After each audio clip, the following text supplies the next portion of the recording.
Sekarang mari kita lanjutkan pembahasan kita dengan membahas konsep tentang kecepatan sesaat. Dengan menyimbolkan kecepatan sesaat sebagai V, maka V ini didefinisikan sama dengan limit delta T mendekati 0 dari kecepatan rata-rata, yaitu delta R per delta T. Dengan mengambil limit delta T mendekati 0, tentu perpindahan delta R yang dialami oleh sebuah benda sangatlah kecil, sehingga kita bisa mengasumsikan bahwa benda tersebut selalu berada pada satu titik dalam rentang waktu tersebut.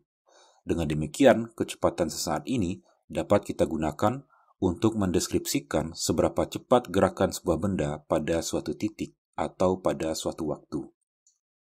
Dalam kalkulus, limit delta T mendekati 0 dari delta R per delta T ini disebut sebagai turunan terhadap waktu dari R. Dan persamaan ini juga dapat kita tulis dengan notasi yang lain, yaitu dalam bentuk V sama dengan dr per dt.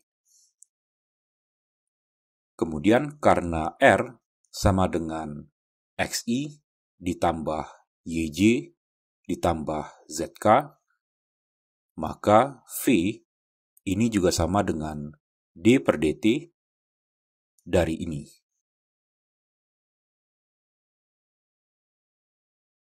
Sehingga kita bisa menuliskan bahwa kecepatan sesaat sama dengan dx per dti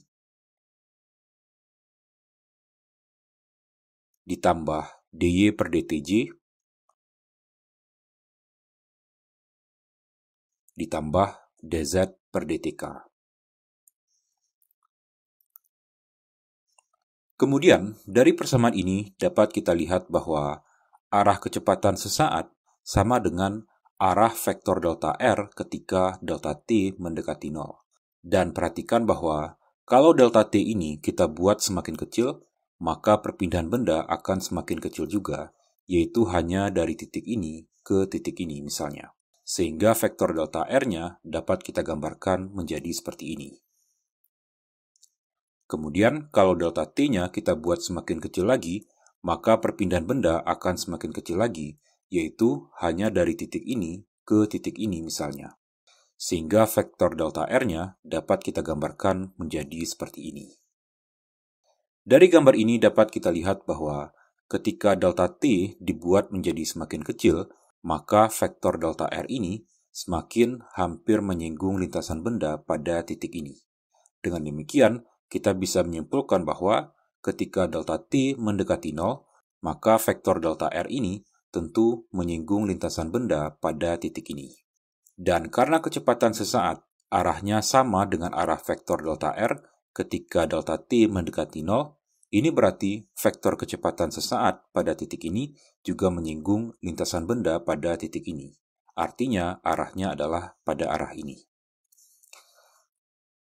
Kemudian, ini juga berarti bahwa ketika sebuah benda bergerak dari titik ini ke titik ini dengan lintasan yang seperti ini, maka vektor kecepatan sesaat benda tersebut akan selalu menyinggung lintasan di setiap titik. Artinya, ketika benda tersebut berada di titik ini, maka arah kecepatan sesaatnya adalah ke arah ini. Kemudian ketika benda tersebut berada di titik ini, maka arah kecepatan sesaatnya adalah ke arah ini. Dan ketika benda tersebut berada di titik ini, maka arah kecepatan sesaatnya adalah ke arah ini. Dan seterusnya.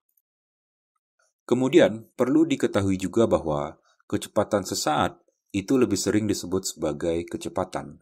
Artinya, kalau seseorang menggunakan istilah kecepatan, maka kecepatan yang dimaksud adalah kecepatan sesaat, bukan kecepatan rata-rata.